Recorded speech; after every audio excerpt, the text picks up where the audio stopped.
Сәлеметсіздер ме, құрметті Әділқазы мүшелері? Жаз әрбір оқушының ең сүйікті жыл мезгілі. Себебі 3 айға созылатын ұзақ демалыс басталады. Ақмола облысы білім басқармасының Жақсы ауданы бойынша білім бөлімі Жаңақима ауылының Ғұбайдолла Абдрахманов атындағы жалпы орта білім беретін мектебінің ұжымы оқушылардың жазғы демалысын қызықты әрі сапалы ұйымдастыру үшін ізденіс үстінде. Мақсаты жазғы демалысты ұйымдастыру және сауықтыру мәселелерін кешенді шешу, мектеп оқушыларының қауіпсіздігін қамтамасыз ету, әлеуметтік топтағы оқушыларды жазғы демалыспен 100% қамтамасыз ету. Ең алдымен оқушылар мен ата-аналар арасында қауіпсіздік сақтау шараларын жүргізіп, келеңсіз жағдайлардың алдын алдық. Жазғы демалыс кезінде балалардың демалысын, сауықтырылуын және жұмыспен қамтылуын келесі бағыттар бойынша ұйымдастырдық. Мектеп жанындағы лагерлер. Жазғы демалыс ұйымдастырудың ең қызықты жолдарының бірі мектеп жанындағы лагер жұмысы. Мақсаты оқушылардың бос уақытын, демалысын қызықты ұйымдастыру арқылы шығармашылық қабілеттерін дамыту. Жұлдыз лагерінде 1-6 сынып оқушылары қатысып, қызығушылықтарын танытты. Осы бағытта жоғары деңгейде жұмысты ұйымдастыра білген мектеп алды даярлық сынып мұғалімі Сыздыкова Ұлданай, аға тәлімгер Капашева Мадина, тарих пәнінің мұғалімі Кусаинов Ерасыл, дене шынықтыру пәнінің мұғалімдері Ашырханов Дәулет, Нұрғалиев Мирас, көркемдік жетекші Асқар Бауыржан, педагог-психолог Хамитова Айсұлу кәсіби біліктіліктерін айқын көрсетті. Оқушылардың жазғы уақытта бос уақытын тиімді пайдалану мақсатында 5-8 сыныптар арасында шатырлы лагердің жұмысы оқушылар үшін өте қызықты болды. Мақсаты жазғы шатырлы лагер жағдайында туристік өлкетану құзыреттілігін қалыптастыру, жан-жақты меңгерген жеке тұлғаға жағдай жасау, оқушылардың жазғы демалысын мазмұнды ұйымдастыру.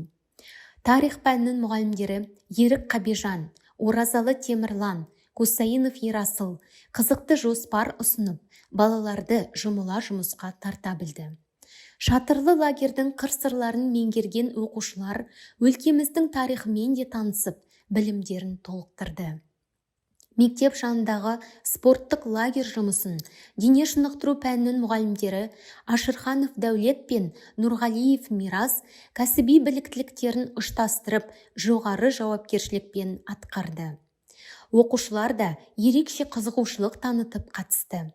Лагер жұмысымен тұспа-тұс келген аудан әкімінің кубогына қатысып, футбол мен қазақша күрес түрлерінен финалға қатысуға жолдама алды. Нәтижесінде оқушылардың функционалды сауаттылықтарын шыңдалады, білімдері кеңейеді. Қала сыртындағы лагерлер мен сауықтыру орталықтарында демалу. Мектебіміздің көп балалы отбасынан шыққан 5-А сынып оқушысы Нұрлан Асылбек Бөбек республикалық оқу сауықтыру лагеріне жолдама алып демалуда. Оқушымыз бойына шексіз қуаныш білдіре отыра, көңілді сәттермен бөлісті. Сонымен қоса, Жабагина Диана мен Шарапов Архат 3-12 тамыз аралығында Сұңқар балалар лагеріне демалуға барады. Нәтижесінде денсаулығын сауықтырып, жаңа ортада бейімделу қасиеттері дағдыланады. Жазғы жұмыспен қамту. Көгалдандыру бригадасының жұмысы. Мақсаты мектеп ауласын көгалдандыру, қоршаған ортаны қорғау, құрметтеу. Еңбек десанты. Мақсаты еңбек сүйгіштікке тәрбиелей отырып, қоршаған ортаны аялау. Үйірмелер мен секциялардың жұмысы. Тоғызқұмалақ, асық ату, футбол түрлерінен секция жұмысы жүргізілді. Мақсаты оқушылардың қызығушылықтарын дамыту. Нәтижесінде оқушылар бойында жауапкершілік қасиеттері қалыптасады. Белсенді демалу. Топ серуендер. 1-8 сынып оқушылары шілде айында таза ауаға 1 күндік саяхат жасады. Аса қызықты саяхаттардың бірі Астана қаласына 1 күндік және 3 күндік саяхаттар болып табылады.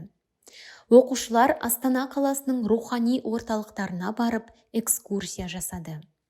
Оқушылардың бос уақытын қызықты өткізу мақсатында кино кештері, мектеп және ауылды кітапханасына, мектеп мұражайына саяхат ұйымдастырылды. Тақырыптық күндер аясында балаларды қорғау күні, мемлекеттік рәміздер күні, Астана күніне іс-шаралар өткізілді. Оқушылар бойында патриоттық сезімдерін қалыптастыру мақсатында Жас ұлан ұйым мүшелері жазғы демалыс жоспары аясында спорттық ойындар мен танымдық іс-шаралар өткізді. Құқық бұзушылықтың алдын алу мақсатында түнгі рейд ұйымдастырылып, кезекшілік атқарылды. Тамыз айында Парасат дебат клубының жұмысын жоспарлаудамыз.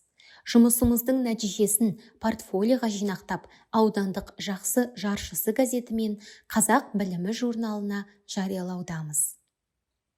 Саламатсыздар ма, қадірлі тыңдармандар.